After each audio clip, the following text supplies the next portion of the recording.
काला साया।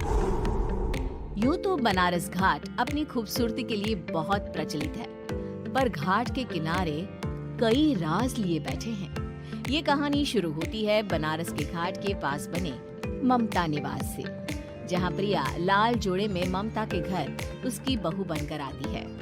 आओ आओ बहू, घर को अपने पैरों से पवित्र करो। ममता घर की दहलीज पार कर ही रही होती है कि अचानक एक बहुत गंदी सी बास पूरे घर में फैल जाती है।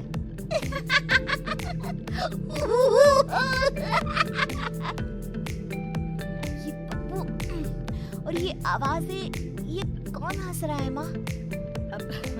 ये पड़ोसी ना हमारे थोड़े अलग से है। कहाँ हम शाकाहारी और ये मांस मच्छी खाने वाले। छोड़, तू ध्यान मत दे और गृह प्रवेश कर। और हाँ बहू, अपनी सास की एक बात हमेशा याद रखना, इन पड़ोसियों से तो कभी बात नहीं करेगी। अच्छे लोग नहीं है ये। आपकी सास की ये बात मानेगी ना बेटा? हाँ माँ, जो आपकी मर्जी, मैं उनसे बात नहीं करूँगी। अगले दिन प्रिया अपनी पहली रसोई बनाने रसोई घर में जाती है। ये छोटी बात तो नाक में जा रही है। एक काम करती हूँ, खिड़की खोल देती हूँ। प्रिया खिड़की खोलने जाती है। इतने जाले, लगता है इस खिड़की को कभी खोला ही नहीं गया। पर ऐसा क्यों? ओह, नॉन वेज की स्मेल आती होगी ना। 2 मिनट के लिए खोल लेती हूँ, फिर बंद कर दूंगी। प्रिया खिड़की खोलती है। खिड़की खोलते ही उसकी नजर सामने वाले घर की खिड़की पर पड़ती है, जहाँ एक लड़की खड़ी होती है। हाथों में मेहंदी, लाल रंग की साड़ी, बिल्कुल सजी धजी, मानो प्रिया की तरह ही वो भी नई नवेली बहू हो। वो प्रिया को देखकर मुस्कुराती है। हे भगवान, माँ ने तो इनसे बात करने को मना किया था। प्रिया फौरन ही खिड़की बंद कर देती है और तवे पर चढ़े रोटी की ओर देखने लगती है, पर वहाँ रोटी न होकर मछली पड़ी होती है। ये क्या? पहली ही रसोई में इतनी बड़ी गलती! हे भगवान, अब मैं क्या करूं?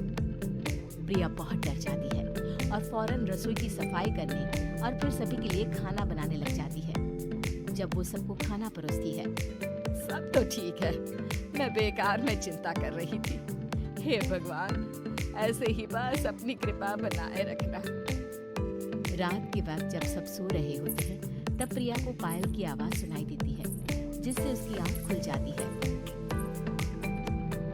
ये पायल की आवाज कहाँ से आ रही है? प्रिया उठकर उस आवाज के पीछे छत की सीढ़ियों तक जाती है। तभी उसे बच्चे के रोने की आवाज आती है। प्रिया छत पर जाती है तो क्या देखती है? वही लाल साड़ी वाली लड़की अपनी गोद में एक नवजात बच्चे को घुमा घुमा कर सुला रही है। तभी प्रिया की नजर उसके पेट पर पड़ती है। ओह गॉड, ये तो प्रेग्नेंट भी है। सुनिए, बच्चा सो नहीं रहा है क्या? मैं कुछ मदद करूं? नहीं, आपके घर वालों को अच्छा नहीं लगेगा, मैं संभाल लूंगी। स्नेहा की गोद से बच्चा हाथ मारकर प्रिया की गोद में आने को छटपटाने लगता है। दोनों घर अगल बगल में बने होने के कारण प्रिया उस बच्चे को गोद में ले लेती है। प्रिया के पास आते ही वो सो जाता है। बच्चे का वो स्पर्श रात भर प्रिया भूल नहीं पाती और अगली सुबह वो छत पर कपड़े सुखा रही होती है। तभी उसे एक औरत इशारा करके बुलाती है। स्नेहा कह रही थी, बाबू तुम्हारी गोद में आते ही सो गया। मैं गौरी, स्नेहा की माँ हूँ। बहू, घर आना, बाबू को खिला भी लेना। शाम को जब घर पर कोई नहीं रहता, बच्चे से मिलने के लिए प्रिया छिपकर अपनी पड़ोसन के घर चली जाती है और कुछ देर बच्चे को खिलाकर वापस लौट आती है। इसके कुछ दिन बाद ही प्रिया को पता चलता है कि वो माँ बनने वाली है। ममता की खुशी का ठिकाना नहीं रहता।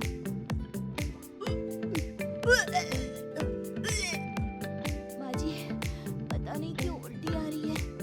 प्रिया भागती हुई वॉशरूम में जाती है तो हरे और लाल रंग की उल्टी करती है। उस उल्टी में से कीड़े निकलते हैं। ये क्या? खून और ये कीड़े! माँ! माँ! प्रिया की आवाज सुनकर ममता दौड़ कर आती है, पर बेसिन में कुछ नहीं होता। प्रिया हक्की बक्की रह जाती है। ये सब क्या हो रहा है? प्रिया घबरा जाती है और अपने कमरे में जाकर सो जाती है। डर के कारण वो इतनी थक जाती है कि उसकी आंख लग जाती है। तब उसे ऐसा लगता है उसके पेट पर मानो कोई बैठा हुआ हो। कौन हो? प्रिया के पेट पर एक 5 महीने की बच्ची बैठी हुई थी, जो बुरी तरह जली हुई थी। माँ, तुम ही मुझे लाई ना अपने पेट में। मैं तुम्हारी माँ नहीं हूँ। कौन हो तुम? माँ, देखो मैं जल गई बुरी तरह से। 6 महीने पेट में रहने को भी मुझे नहीं मिला। सहला दो ना माँ। बचाओ, बचाओ, माँ। ममता दौड़कर कमरे में आती है। प्रिया की बातें सुनकर वो सब समझ जाती है। तू कहीं बगल वाले घर में तो नहीं जाकर आई ना बहू? मुझे माफ कर दो, मैं गई थी माँ। उस घर में सब मरे हुए हैं बहू। कई साल पहले स्नेहा उस घर में बहू बनकर आई थी। कुछ ही दिन में वो एक बच्चे को जन्म देने वाली थी। पूरा घर बच्चे के आने की खुशी में खोया था कि एक दिन अचानक उस घर में आग लग गई। सब बुरी तरह जलकर मर गए। गौरी आज भी दादी बनने का इंतजार कर रही है और इसीलिए स्नेहा ने अपना अजन्मा बच्चा तुम्हारी कोख में डाल दिया। ममता ये कह रही होती है कि पीछे से उसके पैरों को एक बच्चा पकड़ लेता है। दादी, दादी। माँ, स्नेहा की गोद में यही बच्चा था। ये बच्चा कौन है फिर? तेरी मौत है। तेरी भी दादी। जिस चीज का ममता को डर था वही हो गया। ममता निवास के ऊपर मौत ने चादर बिछा दी थी। प्रिया का पेट ऐसे बढ़ जाता है मानो 9 महीने का हो। 2 हाथ उसके पेट से बाहर निकलते हैं। बहू, संतोष को फोन कर, किसी पंडित जी को बुला बहू। प्रिया का पति भागता हुआ घर आता है। ये तो होना ही था माँ। तेरा बाप तेरे सामने आ गया तो तू सह नहीं पा रही है।